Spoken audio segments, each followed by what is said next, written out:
This book, as I've mentioned, has very detailed accounts of Secretary Rumsfeld's encounters with all sorts of public figures, world leaders, people in very influential and important positions. But maybe one of the most intriguing is your encounter with Elvis. Why don't you tell us about that? Oh my goodness, Elvis Presley.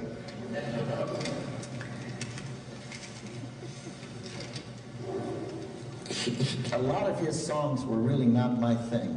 Now, why does that not surprise you? But on any given Sunday today, if Joyce and I can't get to church, we have some Elvis Presley tapes singing gospel, and they are wonderful. And we play them Sunday after Sunday after Sunday. Now, how did all this happen? When I was running the so-called War on Poverty, Sammy Davis Jr. was on the advisory board. And he cared about the country and he cared about the poor. I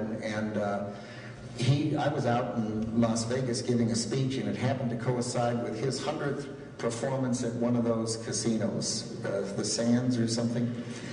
And so we went to see his show. And he and his wife, Elvis, were there, and he performed, and he was spectacular. I mean, it wasn't an accident they called Sammy Davis Jr. the world's greatest entertainer. He just was a superb entertainer. And he said to Joyce and me, the next night I'm off, I'm going to take you to see the best entertainer in Las Vegas. And he didn't tell us who it was. So the next night we went to another casino, and we went in, and he got a dinner table. Needless to say, right up front, if you're Sammy Davis in Las Vegas, you get a good table. And the four of us sat down, and it was Elvis Presley's. And Sammy believed that Elvis was the best performer in town. And he was in his later years, and he was large. And he was wearing a sequin jumpsuit. And he... Not quite the uniform in the Nixon White House. No. And of course, I'd never seen the man, and I'd never heard the man.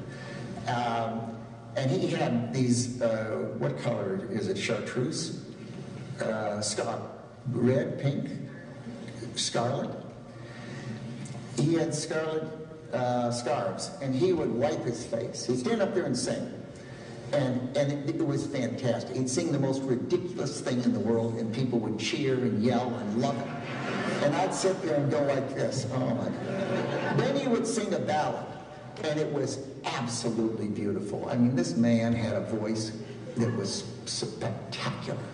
And I love country music, and I love ballads, and he would sing, and it would just, he'd be carried away with it.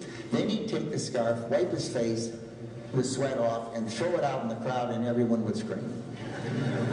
So he threw one to Elvis Davis, and Elvis gave it to Joyce, and it's framed.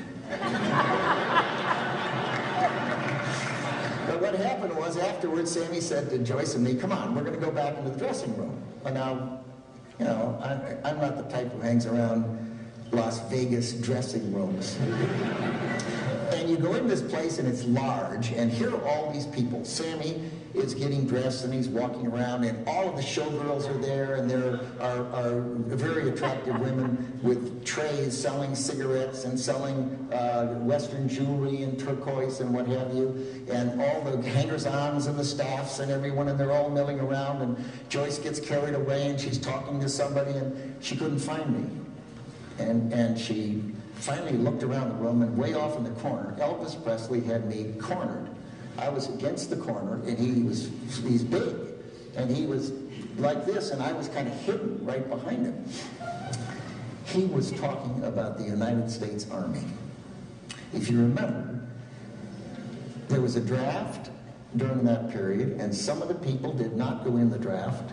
They went to Canada, or they refused, and he went in and served in the United States Army, and he served in Germany, and he wanted to talk about it. He loved the Army.